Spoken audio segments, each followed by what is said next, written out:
Bonjour à tous, nous sommes aujourd'hui dans le village délégué de la Côte d'Em. Nous allons vous présenter quelques situations de personnages et de monuments qui font la spécificité de la Côte d'Em. Bonjour Raymond, Oui. voilà, on est au centre-bourg du chef-lieu de la Côte d'Em, près du ruisseau, ça a son importance. Tu habites la Côte d'Em et tu es le propriétaire du moulin que tu as rénové. Voilà, est-ce que tu peux nous raconter un tout petit peu son histoire et puis ce qu'on peut y trouver, y faire à l'intérieur? Le long de ce ruisseau, il y avait des moulins, disons, depuis à peu près les années 1400. Bon, celui-ci n'existait pas à ce moment-là, c'est sûr. Mais c'était essentiellement des moulins soit pour la farine ou des conches pour écraser les pommes ou les noix, comme c'est le cas là devant. Puis il y avait, après, dans les années 1875, ici s'est créée une scierie de bois qui marchait à l'eau. Cette scierie, elle a fonctionné forcément. Et puis dans les années vers 1930, le précédent propriétaire a acquis le bien. C'était sur l'axe marqué les ruines d'une ancienne scierie. Donc voilà, ça a fonctionné en scierie jusque-là. Ensuite, moi je l'ai acquis en 2005 à peu près. Mais de tout ce qui touchait à l'hydraulique, il n'y avait plus rien. Donc avec des copains, dont certains avaient déjà participé à la rénovation du moulin de Saint-Germain au-dessus de C, ils m'ont dit, oh, tu vas pas laisser ça comme ça, on va s'y mettre, on va le rénover, etc. On va le faire tourner. Bon, et donc on s'est mis au travail. Bon, j'en avais pour au moins 3 ou 4 ans, forcément pas à temps plein, mais il y avait du boulot, oui. Voilà, toute la mécanique a été faite par Serge Arpin. Et lui, c'est un passionné de mécanique, il avait du gros matériel pour faire. Donc il m'a refait des axes, enfin bon, il a fait plein de boulot de mécanique pour qu'on puisse faire tourner et la roue qui écrase dans la conche et la grande roue. Après la partie bois, ça c'était plutôt mon domaine à moi, donc j'ai fait. En termes d'outillage, alors à l'intérieur, Alors à l'intérieur, qu'est-ce qu'on trouve? ici, il y avait déjà beaucoup d'outillage, les établis, tout ça, mais tout ce qui était machine, tout ça, même les machines à pédales, ils n'étaient pas là. C'est des choses que j'ai retrouvées parce que je voulais comment dire, montrer comment se faisait le travail du bois à la main ou à la pédale, puisqu'il y a beaucoup de machines qui fonctionnent avec une pédale. Et puis aussi avec l'eau. En dessous, il n'y avait strictement rien, c'était un grand vide. Et là, pareil, j'ai racheté des machines que je suis allé chercher chez un charron qui avait cessé son activité depuis longtemps. Je l'ai cherché vers Nevers, quoi. Je trouvais sur le bon coin. Enfin bon, j'ai parcouru pas mal. Voilà, on a trouvé tout ça et tout remis en place.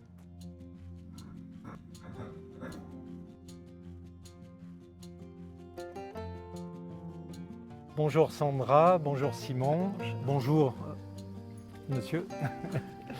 Voilà, on est situé tout près de Montméry, sur une exploitation agricole que gère donc le couple ici depuis quelque temps. Alors nous, on a repris cette exploitation donc en vache laitière. On l'a repris au 1er janvier 2022. Donc suite à un départ en retraite, on a racheté les locaux et on continue de louer les terrains à beaucoup de riverains de la Côte d'Em et d'ailleurs. Il y a des gens de partout. Du coup, on a une 50aine de bêtes en race Abondance et Tarine. On produit du lait qui est livré à la coopérative laitière de Haute-Tarentaise, donc pour fabriquer du Beaufort. Donc avec tout le cahier des charges qui va avec, c'est des vaches qui mangent beaucoup d'herbes, très peu d'intrants sur la ferme, donc très peu de concentré, pour avoir un lait qui a le goût de la Côte d'Em, si on veut. Là, on est au printemps, les vaches mangent à cette altitude. Après, qu'est-ce qui se passe? Comment les vaches évoluent en altitude? Et qu'est-ce que vous en faites cet été, par exemple? Alors, nous, les vaches, elles pâturent. Là, ça fait une quinzaine de jours qu'elles pâturent déjà. La nuit, elles dorment encore à l'étable, au chaud. Et dans quelques jours, on partira avec la traite mobile, donc les traire sur les différentes étapes jusqu'au On va monter jusqu'aux Fourses à peu près et arriver aux Fourses début juin, elles partiront en alpage.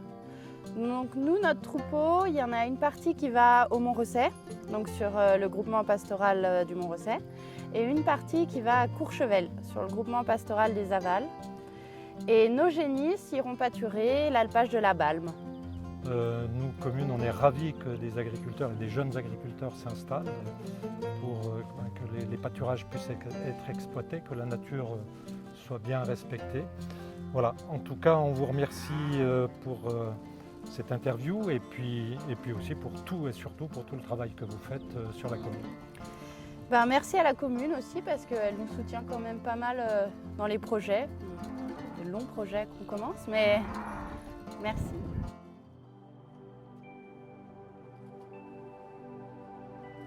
Bonjour Bruno.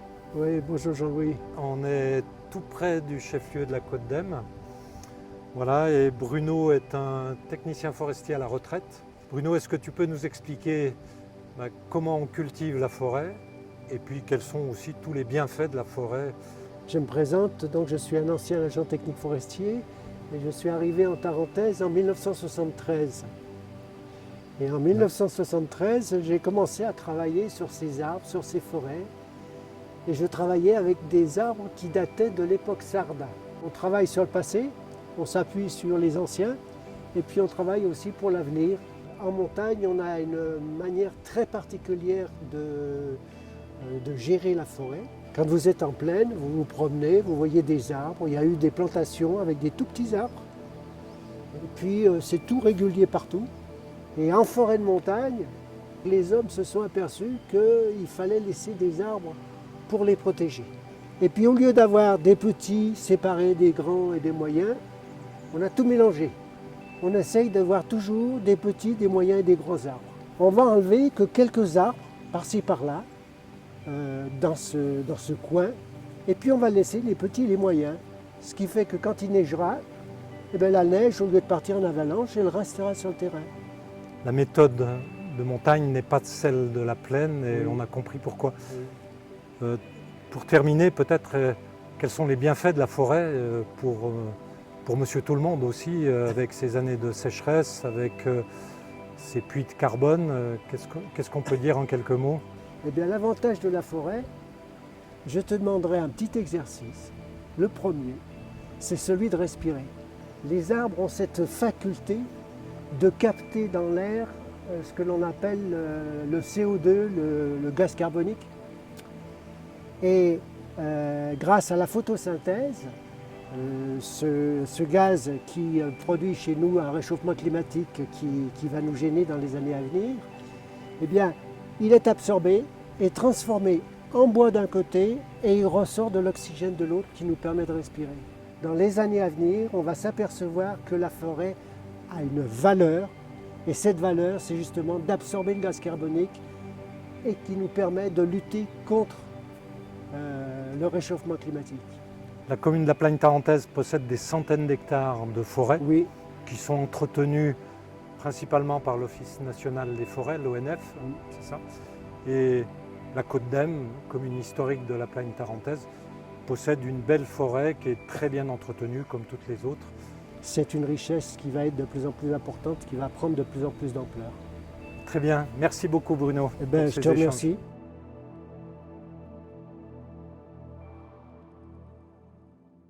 Nous sommes sur l'ancien stade de la Côte d'Em, qui avait été construit dans les années 80. Aujourd'hui, il trouve une autre utilisation, du moins en partie, puisque une moitié a été équipée de jeux pour enfants, que vous voyez derrière moi. Et ce stade est très très utilisé. On le voit ici avec les quelques jeunes qui sont derrière. Cet espace a été mis en place par la communauté de communes des Versants d'Em, la COVA. Nous nous trouvons devant l'école du Villard de la Côte d'Em. Cette école accueille plus de 50 enfants. On a eu la chance d'avoir une 3e classe mise en place à la rentrée dernière. On souhaite bien la conserver et on est ravis de travailler avec les enseignantes, avec les parents d'élèves, dans une très bonne entente. Et la mairie donne les moyens, vraiment tous les moyens nécessaires pour que l'accueil soit bien réalisé dans cette belle école. Je suis avec Muriel, qui est la personne du syndicat d'initiative qui organise les différentes activités. On a une grande partie des activités qui commencent à partir du mois de juin. Le mois de juin, la grande activité, c'est essentiellement la randonnée gourmande qui a lieu donc le 18 juin avec évidemment la participation de nos bénévoles. Après ça, on a l'entretien des sentiers des Biefs début juillet. Ensuite, on a les marchés qui vont attaquer tous les vendredis soirs avec des producteurs locaux, aussi bien du miel, du pain, de la bière, enfin tout plein de gastronomies diverses. Ensuite, on a le marché des enfants début août, le 4 août, où Robin Bernard, si vous connaissez, un magicien, vient faire un beau spectacle. Et également des crêpes-concerts le 11 août à l'Auberge de Valzan. Voilà, donc c'est plusieurs animations, il y en a d'autres. Il y a également la fête de la pomme début octobre, donc ça se poursuit les mois qui suivent. Et tout ça dans une bonne ambiance. Muriel, au-delà des activités et animations que l'on vient de décrire, quels sont les projets du syndicat d'initiative ? Alors, on a le projet de créer d'autres parcours VAE et orientation, parce qu'il y a déjà en place 2 parcours en VAE sur le patrimoine et sur les richesses naturelles. Donc ces plaquettes sont disponibles d'ailleurs au syndicat d'initiative. Vous pouvez venir les prendre pour faire ces parcours-là. Et donc on prévoit d'en faire une autre sur le terroir, sur les produits locaux. Donc afin de visiter du coup ce qu'on pourra ensuite déguster au marché le vendredi soir. Et sinon, on a également les courses d'orientation qui sont disponibles de la même manière. On peut peut-être parler aussi de nos petits musées qui se trouvent sur l'espace de la Côte d'Em, à la fois sur le chef-lieu ou à Montméry. Voilà, donc déjà ici, donc la fruitière qui est ouverte tous les vendredis pendant le marché. C'est là où on a le plus grand nombre de visites. Après, ça peut être visité également les heures d'ouverture du syndicat. On a l'école d'autrefois, qui présente l'école dans l'ancien temps, et également juste à côté une salle où il y a l'exposition des artisanats du coin, des gens qui créent des choses et qui veulent les exposer. Et enfin, on a aussi tout ce qui est à Montméry, donc avec la fruitière, la chapelle et la maison de jeunesse, qui montre comment là on habitait autrefois de manière plus dure qu'aujourd'hui en tous les cas. En tout cas, merci Muriel qui organise toute cette programmation et qui participe largement, bien sûr avec l'aide des bénévoles, tu l'as précisé tout à l'heure. Ces bénévoles sont extrêmement importants lors des différentes animations. Voilà, et même on va dire l'APE du Villard. On a aussi donc les Diables Bleus qui participent. Enfin, il y a tout un tas d'associations qui aident à tout ça. Et je les en remercie.